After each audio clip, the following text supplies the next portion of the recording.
And I want to talk with you because you're one of the founding members of We Need Diverse Books. Yes. So, of course, the question I want to ask you is, Lamar Giles, have you ever seen a flying saucer, and do you believe in them?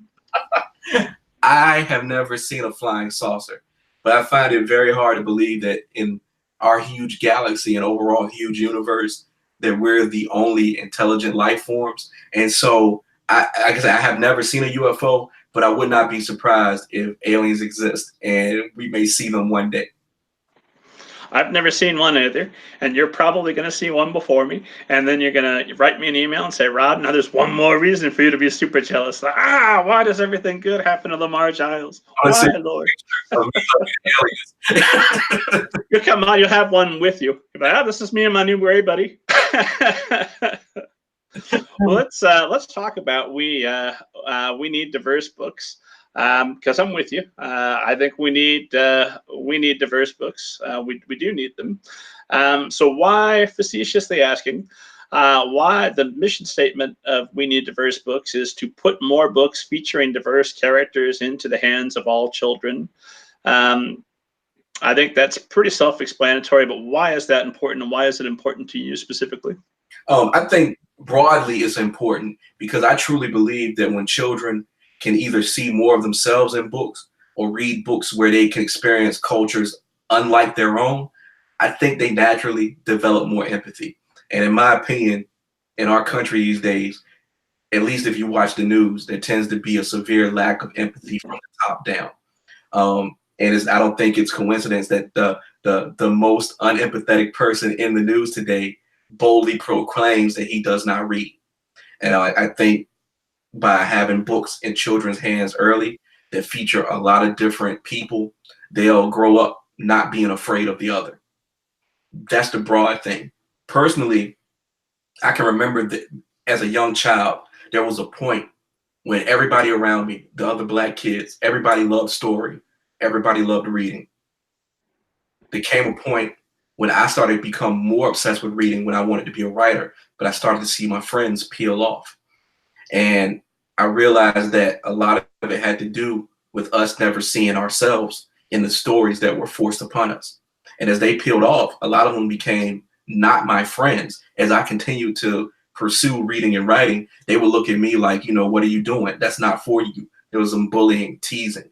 And I still believe that has to do with them realizing we weren't in the stories we were forced to read. And in a way, I started to realize it too. So there was a period in my teens where writing and reading weren't as important because I also recognized like all the stuff I like, I'm not in.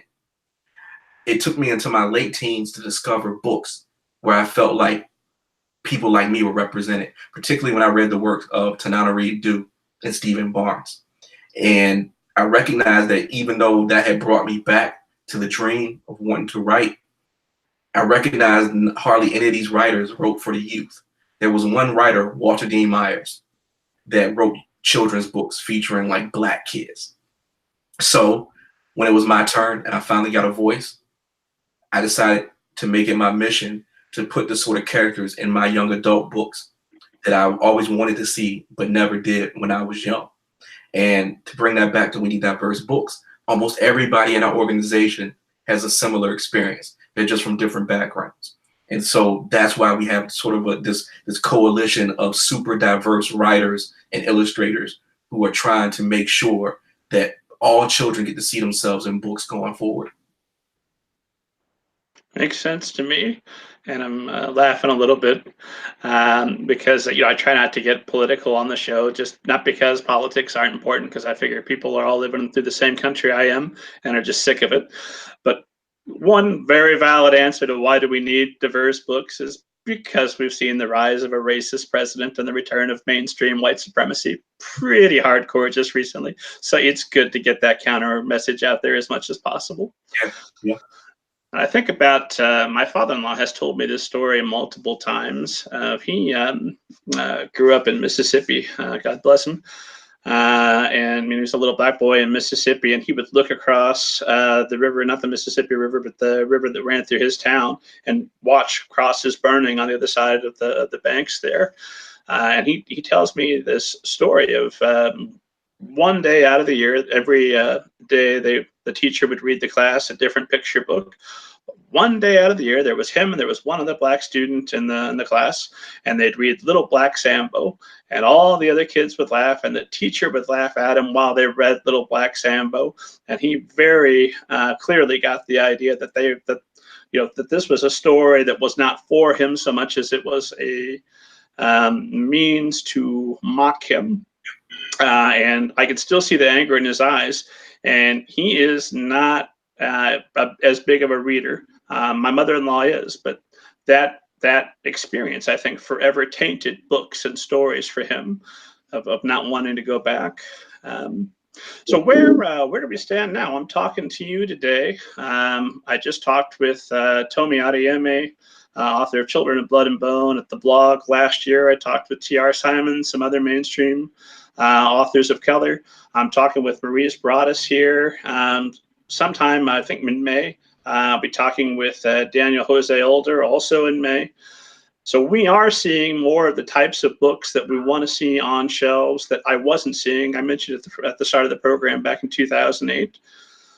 Where are we at versus where were we when you began working with We Need Diverse Books, and how much further do we still need to go? I think there have been moderate improvements.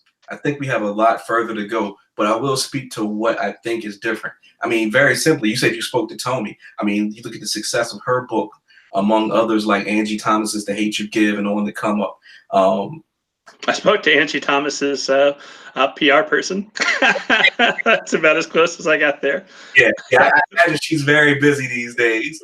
But if you look at the bestseller list where all those books are present, compare it to a bestseller list from any time 6 years ago, I think you see a vast difference in the sorts of representation that get, and I think that's a result of publishers actually getting behind these books where they wouldn't in the past. That's one major change.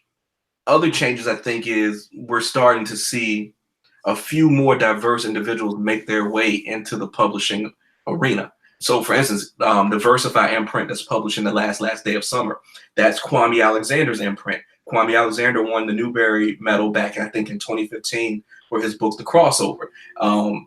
Rare thing for a Black man to win that award. Things like that are starting to happen more and more. But it's one of those things where we can't rest on our laurels. As good as that is, as great as it is that, you know, there are few select diverse authors having extreme success, I think the true measure of the publishing industry really diversifying is when there's room for mediocre work. Because for many years, I think the standard has been a white author can be anywhere from mediocre to great.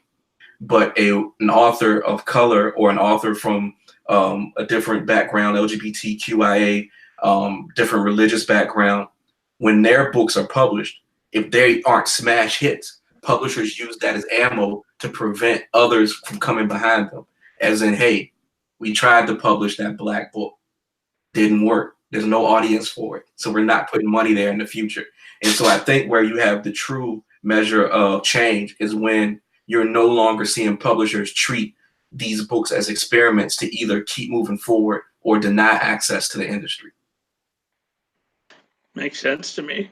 So let's obviously, you're one of the most talented authors we could hope to have out there, but you got to find some mediocre friends and get them to publish some books that are kind of then we'll know that we're about where we need to be. You and I were talking just a little bit about both our favorite movie of last year was the Spider-Man Into the Spider-Verse. And I was in the theater. My nephew, from the time he was about 3, has been obsessed with Spider-Man. He had Spider-Man shoes, Spider-Man pants, Spider-Man shirt. We called him Bider-Man. Couldn't quite make out Spider. And you know, when you go to the theater and you see Miles Morales up there and he jumps off the building for the first time and, oh, what's up, danger? And he's swinging around and I'm just weeping openly because it's Spider-Man. But finally, my nephew doesn't have to wear a white guy on his pants if he doesn't want to. He has the option to wear a black Spider-Man. He's got all Black Panther gear now as well. So there is progress being made. We've just got a ways to go. What is We Need Diverse Books actively doing to continue to increase that progress now? Well, we have a couple of programs that we're really proud of. And I should point out, I stepped down from my leadership duties back in December. So I'm not like affiliated with any of the stuff that's actively going on anymore. I did it for 4.5 years, and I just, with my travel schedule right now, I can't do it, but I left it in good hands. But the programs that they're working on that I'm still very proud of involve our internship program. So this is where a publisher, an agency, or any other entity of publishing can hire a diverse intern for the summer. And if they do, it has to be a paid internship. We dictated that, like no free internships, because again, that's a whole other conversation. But the idea of free labor, particularly in New York City, where it's super expensive to live, is ridiculous. But well, that's one of the ways, real quick diversion. That's one of the ways that publishing has been kept so white, is by ensuring that they were hiring from their intern pool, and their intern pool consisted of people that could afford to do that job for free for in New York for so long, right? Absolutely. So if it's a paid internship, those interns can apply to us, and we have a set amount of money we have every year where we will supplement their living expenses. So we'll give them money to help them have a comfortable time in New York, to encourage them to intern and maybe eventually get a full-time job, because we feel like if we can get more diverse people into the publishing ranks, that's going to affect acquisitions, it's going to affect marketing, it's going to see more people get exposure they never got before. We also have a mentorship program where a budding creator, whether that's a writer or an illustrator, can apply and get teamed up with a working writer or illustrator who can help them prepare to actually come into the industry and make an impact. And then another program we have, which I really love, is the Walter Dean Meyer Award, which Walter's books meant the world to me growing up. May he rest in peace. And the award recognizes outstanding diverse work for every year. And this is work that may not get recognized by any of the other major awards that are out there. So when this award gets handed to a book, it increases visibility, increases sales, and helps that author or illustrator become a more permanent fixture in publishing. And so we're doing these little initiatives, and this is all on a volunteer basis. Everybody in We Need Diverse Books, with the exception of 3 individuals, is a volunteer. So this is all stuff that was put together in people's free time to help change the face of publishing. So for esteemed audience that's listening and getting fired up, what can they do to get involved with We Need Diverse Books? How can they help out? Well, the website is diversebooks.org. So they can go there, and there's a couple things. I believe there's a volunteer link where you can click and kind of talk about things that you're good at. And if you want to volunteer some time, the organizers now can maybe find some position where you can help out to help keep the programs going. There's always donations because, again, this is all volunteers. Any money that comes in goes to funding programs. And then there's always just spreading the word. Yeah, I always say that's the very least you can do. If you want to help spread diverse books to children, it's as simple as finding some yourself, recommending those titles to people. Every little bit helps. I would say the most important thing that anyone listening could do is buy a copy of The Last Day of Summer. Buy copies for your library, buy copies for every child in your life. Buy as many copies as you possibly can, right? Well, I will not object to that. Thank you very much for that suggestion. And while you're at it, download your free copy of Banneker Bones and the Giant Robot